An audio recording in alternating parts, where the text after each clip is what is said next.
Es curioso, ¿eh? Cuando pensamos en revoluciones tecnológicas, siempre imaginamos un cambio inmediato y arrollador. Totalmente. Como una película de ciencia ficción. Exacto. Como cuando se inventó la electricidad a nivel comercial, ¿no? Se instala el cableado, se enciende un interruptor y de repente la oscuridad desaparece para siempre de las fábricas. Hay una especie de expectativa histórica de que la transformación sea absoluta e instantánea en nuestro día a día. Ya, pero la realidad suele ser bastante más lenta. Y desordenada. Muy desordenada. Pues bienvenidos a The Deep Dive. Nuestra misión en este análisis a fondo de hoy es precisamente desentrañar una paradoja fascinante que está ocurriendo ahora mismo frente a nuestros ojos. Y para ello, traemos unos extractos sumamente reveladores basados en un informe reciente de Anthropic. Un placer estar aquí.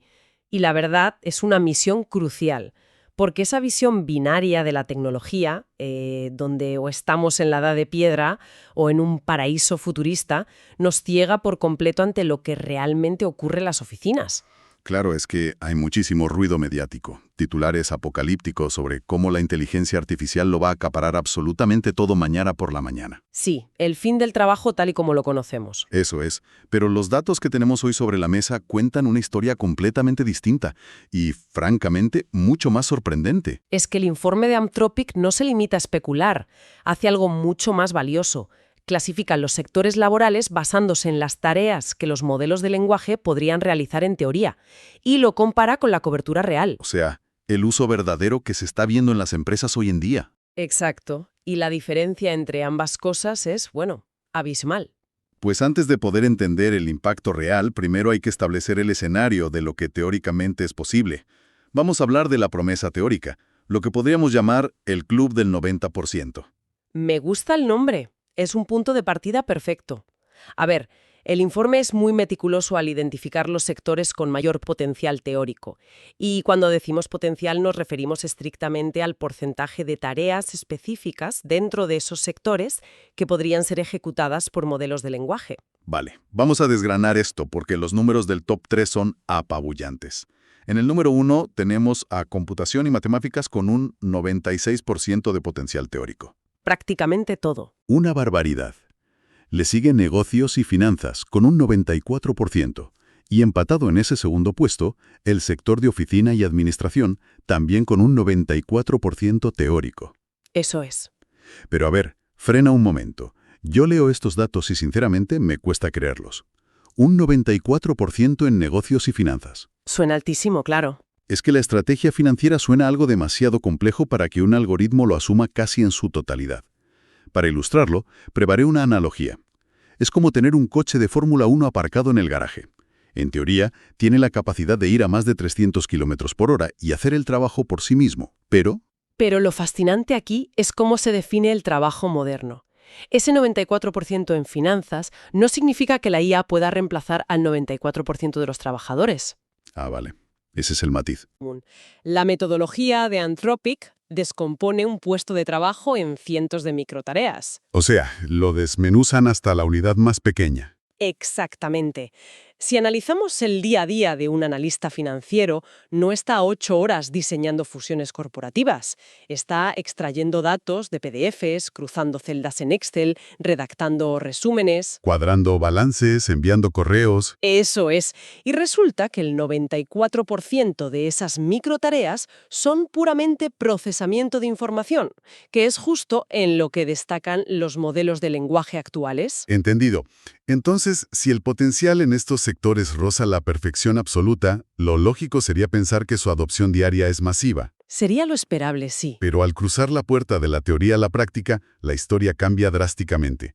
Y aquí es donde la cosa se pone realmente interesante. El aprovechamiento real o la cobertura observada, como dicen ellos.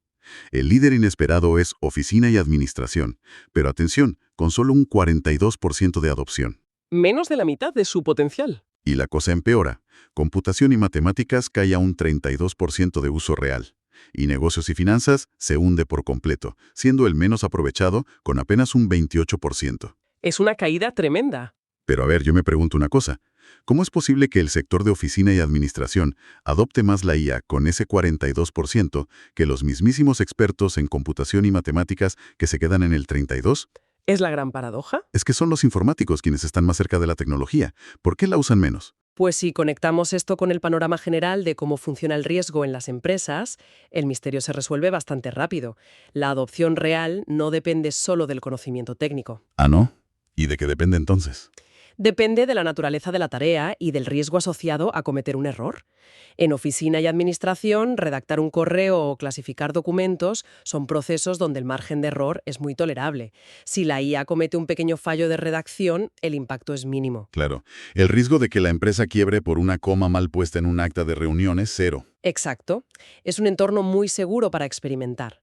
Sin embargo, en matemáticas o en finanzas, la historia es muy distinta. Integrar código en la base de datos de un banco requiere precisión absoluta. Ya, un fallo ahí te tumba el sistema. Y el programador conoce perfectamente la herramienta, pero por eso mismo es plenamente consciente de sus limitaciones. Sabe lo que son las alucinaciones. Espera, vamos a aclarar ese término de las alucinaciones por si alguien en la audiencia no está familiarizado. Te refieres a cuando la IA básicamente se inventa datos con una confianza absoluta, ¿verdad? Eso es, porque no está pensando realmente, solo está prediciendo la siguiente palabra más probable. Como un autocompletar pero con esteroides. Muy bien visto. Entonces, si le pides un análisis de riesgo financiero, puede generar algo que parece brillante, pero que contiene un error estructural invisible a simple vista. Claro. Entonces, si el administrativo manda un correo con una alucinación, es una anécdota. Pero si el programador sube un código alucinado a producción, Se cae la pasarela de pagos de la multinacional entera. madre mía. Visto así, tiene todo el sentido. Es como si el coche de Fórmula 1 lo condujera un becario superdotado pero increíblemente temerario. Tardas más revisando su trabajo que haciéndolo tú mismo desde cero. Exacto. El coste de auditoría anula la eficiencia prometida. Y esa fricción destruye el porcentaje de uso real. Y esta caída crea una brecha matemática gigantesca. Vamos a desglosar esta brecha potencial real en puntos porcentuales, porque los números hablan por sí solos. Son demoledores. En oficina y administración, la diferencia es de 52 puntos. En computación y matemáticas, 64 puntos. Y negocios y finanzas es el rey de la infrautilización, con 66 puntos de diferencia. O sea, el de mayor exposición teórica que menos se aprovecha en la práctica. Es un vacío de productividad enorme. Hay un 66% de tareas financieras pidiendo ser optimizadas y nadie pulsa el botón. Pero espera, porque aquí viene el dato adicional crucial. Y confieso que me dejó estupefacto. El informe introduce al sector de la gerencia. Ah, el famoso caso extremo. Hablamos de quienes toman las decisiones, los directivos. Pues bien, tienen un asombroso 92% de potencial teórico. Prácticamente igual que el top 3. Sí, sí. ¿Y sabes cuál es su uso real? Un minúsculo 25%. ¡Un 25%! La ironía es espectacular. Quienes dan los discursos sobre transformación digital son los que menos usan la herramienta en toda la empresa. Es que esto plantea una pregunta importante. ¿Por qué la gerencia es un caso extremo de infrautilización? Su uso real es el más bajo mencionado en todo el documento. Consolida un claro patrón de resistencia en los niveles altos corporativos. ¿Y por qué crees que pasa? Porque yo me imagino que hay un factor de ego. A nadie le gusta admitir que una máquina puede hacer el 90% de su trabajo por una suscripción mensual de 20 euros. Segura que el estatus influye, ¿eh? Hay una especie de ilusión de que el trabajo ejecutivo es un arte místico irrepetible. Pero hay factores más tangibles. El primero es la falta de estructura, ¿A qué te refieres? a que el trabajo gerencial es fragmentado. Negociaciones en pasillos, contexto implícito, que no está en ningún PDF. Es muy difícil encapsular eso en un modelo de lenguaje. Ya no es como una hoja de cálculo que le pasas a la máquina y listo. Exacto. Y el otro factor, que para mí es el cuello de botella principal, es la confidencialidad. Ah, claro, los datos sensibles. Un gerente maneja planes de fusiones, despidos, secretos de la junta directiva. Existe un miedo atroz a introducir esa información en una nube comercial. Nadie quiere ser el directivo que filtró la compra de una empresa por pedirle a la IA que le redactara el comunicado de prensa. Tal cual. Por eso la resistencia en los niveles altos y en áreas críticas es tan fuerte. Entonces, ¿qué significa todo esto para el mundo real? Porque para quienes nos escuchan, que siempre buscan aprender y estar a la vanguardia, es fácil sentir una especie de ansiedad, ¿no? Esa sensación de sobrecarga, el miedo a quedarse atrás porque parece que todos menos nosotros están automatizados. Sí, el famoso síndrome de quedarse fuera. Pero los datos de Anthropic demuestran justo lo contrario. Casi nadie está aprovechando realmente el potencial. El terreno de juego está sorprendentemente vacío. Y esa es la visión clave. La verdadera ventaja competitiva actual no radica en saber que la IA tiene un 90% de potencial. El valor real está en ser de los pocos que logran cruzar esa brecha. O sea, estar en ese 28% que sí la usa en finanzas. Exacto. El conocimiento técnico varía, pero la aplicación práctica es donde reside el éxito. Quienes logren superar la fricción y el miedo al error tendrán una ventaja descomunal. Vamos a ir resumiendo porque el contraste es fascinante.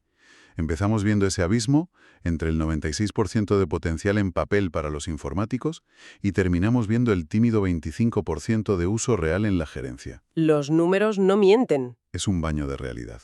Y para terminar quiero lanzar una reflexión final, algo para darle una vuelta.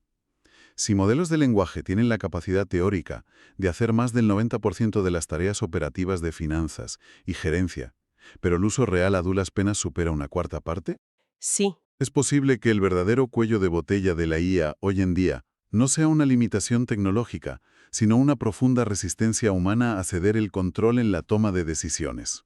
Es una pregunta excelente para dejarla sobre la mesa. Pues con esa idea nos despedimos. Ha sido un placer desgranar todo este informe hoy. Igualmente, un análisis verdaderamente revelador.